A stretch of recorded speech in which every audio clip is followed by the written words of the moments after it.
Hello everyone, welcome back to my channel. I'm your host Miss KK and this is The Wave. It is your weekly show that looks at topics related to personal, family and business finances, and our hope is that by the time you get to the end of the series, you are really better equipped to make sound financial decisions. If you are new here, thank you so much for stopping by. We really love having you on board.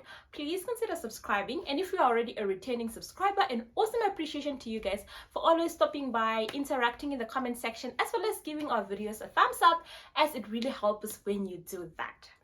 Today, I'm super excited as we are going to be dealing with a very important topic, which is the review of bank statement. Generally, a lot of us just go by our daily lives without actually bothering to review our bank statement, but we should actually be making time because, as we all know, there's no system that isn't prone to errors, and bank systems are no exception. Therefore, it's very important to go through your bank statement because that is the history of what you've done with your money. So today, I want to go over certain principles and certain, common mistakes that generally happen in bank statements, and also just give an overview of what you need to be doing when reviewing your bank statement. And I'm going to be starting off with understanding the type of bank account that you have. So when I was doing a video on banking review, I was also discussing some of the possibility of banking smarter by making sure that you are using the correct bank account. And I just want to highlight between the main two bank sort of facilities.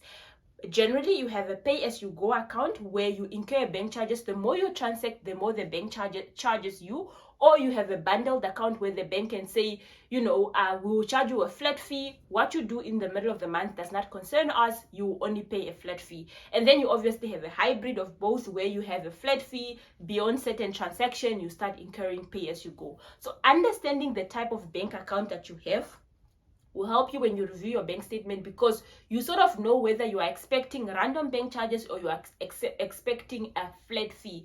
So in deciding what to, which account to get and whether you qualify, that you must actually speak to your banker, and your banker will be able to advise whether you actually are eligible for a bundled account or you are eligible for a pay-as-you-go account. So that's the first thing. Understand whether you're expecting to find a lot of bank charges or you're expecting to find a flat fee. The second thing that I want you to understand is understanding the difference between the current balance and the available balance. So most of the time, if you log in your banking app, or if you go to an ATM and you withdraw money, you'd find the balance that says current, and they'll find another balance that says available. And normally the current is higher than the available balance. The difference between those two is any funds that you have spent that the bank has blocked because the system has not yet cleared it to allocate it to your bank statement. So if you go to the shop today and you swipe, let's say you swipe $200, that swiping does not immediately reflect on your bank transaction. So if you were to pull your statement today, that 200 won't reflect in your bank statement, but the bank needs to block that fund so that you don't spend the money twice. So the difference between the current and the available is funds that you have spent that hasn't yet been cleared by the bank. So when you are making a budget, you should actually be budgeting based on the available funds, because the difference between the current and the available funds is already money that has been spent, is just not yet cleared. So that's the second thing that I want you to understand.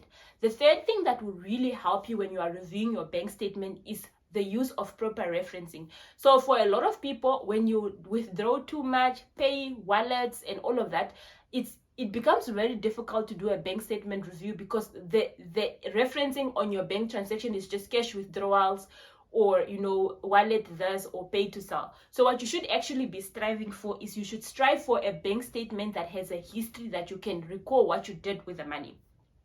So this you can actually do when you are able to control the referencing. So when you have debit orders normally use your policy number as a reference, or they generally have a unique referencing that you can associate, that say, okay, if my reference starts with XYZ, this is probably my old mutual policies. If my reference starts with BDC, this is probably my net bank policies, for example.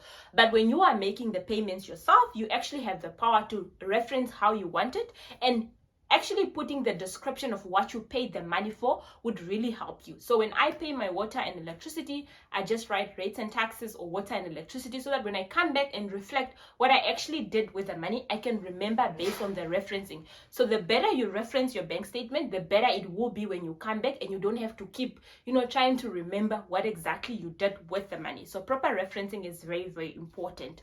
I'm going to give a review of my bank statement, so that you can also see that actually these things happen, and you should be taking your bank statement review very seriously. So last month I sat down and I reviewed my bank statement, and I actually picked up quite a few anomalies that I didn't know.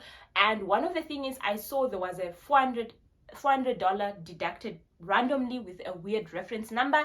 So it was looking similar to my other insurance policy. So I called my broker to ask what the payment related to, but he was not aware of it. So I called the bank and I called to ask who deducted this money, and the bank told me it's your insurer, it's a short-term policy. So I went back to my broker and said, please look into this for me, because the bank is saying that it's my short-term insurance policy. And then it turned out that we made some changes on my insurance policy that were supposed to go through the previous month. Something happened, there was a glitch on their system. It didn't go through the previous month, but it actually went through this month, and that was actually a legit deduction. It was once off, but I didn't know about it. But if I didn't review, I wouldn't have known. The second one is my short-term policy is actually double deducted that month, and I was wondering why they double deducted again. I went back to the broker, and the broker told me, sorry, we forgot to deduct, or there was a glitch in our system, we didn't deduct last month, and therefore we are deducting this month. I was again surprised because I didn't do the review before the insurance policies went off last month, and I actually didn't pick up that the insurance policy never deducted. So I actually had to go back, and I realized that the money actually never went back off, but because I had more money in my account, I didn't pick it up. But if it was the other way around, I would have picked it up. The last one is, I went to buy building material. We swiped and the amount went off twice. This one is an interesting one, because I went back to the shop. The shop said it's a bank error, they should have reversed the amount. I went to the bank said I need to physically go in, fill in a form, and it would take 40 days for them to look into the transaction and potentially reverse it. So this one I still need to follow up. Haven't made time to go to the bank yet, but I'm just highlighting that it's common that such system glitches happen. It's common that such mistakes happen, and it's up to you to actually pick up these things. So this is all I wanted to sort of bring out in this review. Make sure that you're understanding the bank charges format. Make sure that you're understanding your reference. Make sure that you sort of know what payments you are expecting, and make sure that you are actually following up if you pick up any anomaly. The last thing I want to discuss is actually overdraft and bank charges related or interest related to overdraft.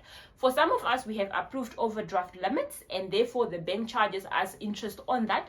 So you must review your balance and see what interest you charge on a debit balance. So if your account is in a debit, that means you are in an overdraft position, and the bank is going to charge you interest. But if you are in a credit balance, the bank, it's your money that's in, the bank will give you interest. But most of the current account, the bank doesn't give you any interest on the credit balance, but if you're in an overdraft position, they will charge you. So it's very important that you review your statement. On top of there, it will say interest on debit, it's normally a higher percentage linked to prime, and interest on the credit, it would normally say 0, because they don't give you any interest earned on a transactional account. So basically that's all I wanted to discuss today. Please go back, review your bank statement. If you find any anomaly, call the banker. They're generally happy to help you. And if you have any tips on any common mistakes that you found in your last bank review, please leave them in the comment below so that we can interact and engage. Thank you so much for tuning in. This is all I had from today's discussion, and until next time, it is goodbye, and please stay safe.